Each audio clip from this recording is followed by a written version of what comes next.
Perkenalkan, nama saya Irsyad Rojali.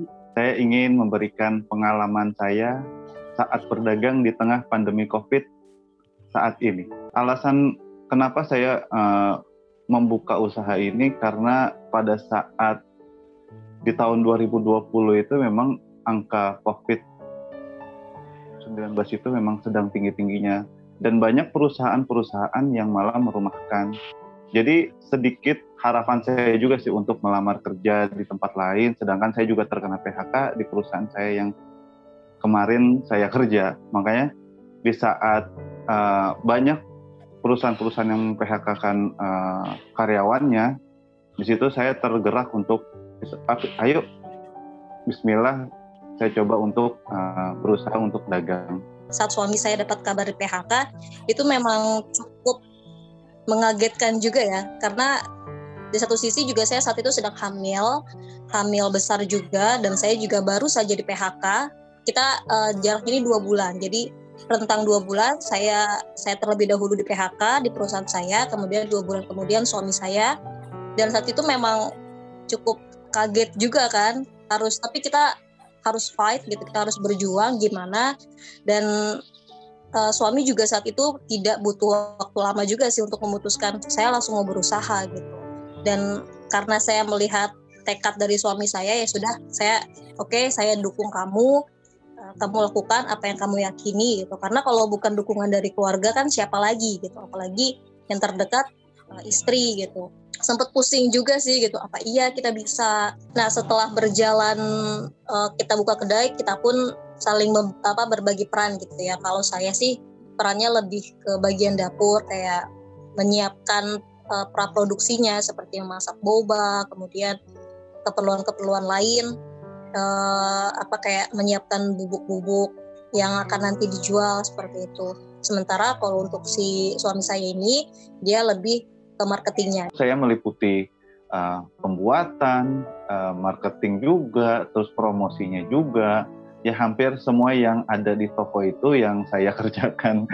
Karena di saat awal-awal itu ya memang kita masih belum punya yang ngebantuin kan ya, belum punya karyawan, dan ya memang semuanya memang harus bisa dilakuin sendiri. Dan untungnya istriku juga turut membantu sebelum produksinya. Sebelum saya berdagang, istri yang membantu mempersiapkan semuanya. Di tengah kita buka outlet itu memang ada pasang surutnya juga tuh. Di setiap bisnis pasti melalui pasang surut.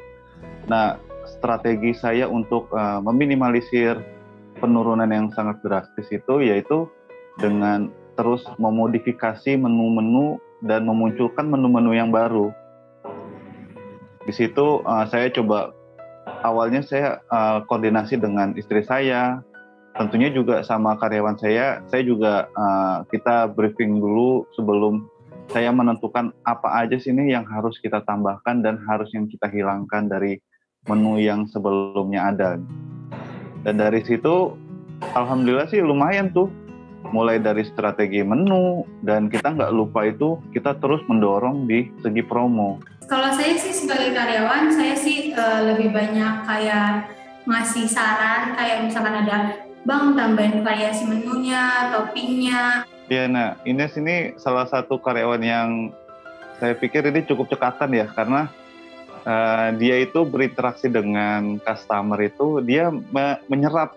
Kayak misalkan ada masukan dari Ines, Bang kayaknya banyak nih yang minta topping, beberapa topping kayak jelly, terus topping Oreo, dan kita coba rembukin, saya sama istri sama si Ines, gimana kira-kira frekuensinya banyak kan Ines yang minta?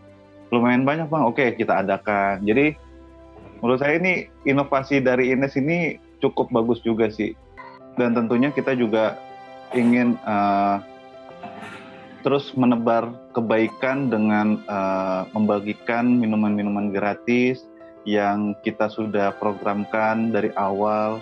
Itu harus terus kita jalankan sampai mungkin 10-20 tahun ke depan. Untuk para pelaku UMKM, kita harus tetap optimis, bersemangat, karena kita pasti bisa melewati kondisi yang saat ini sedang menerjang perekonomian bangsa kita.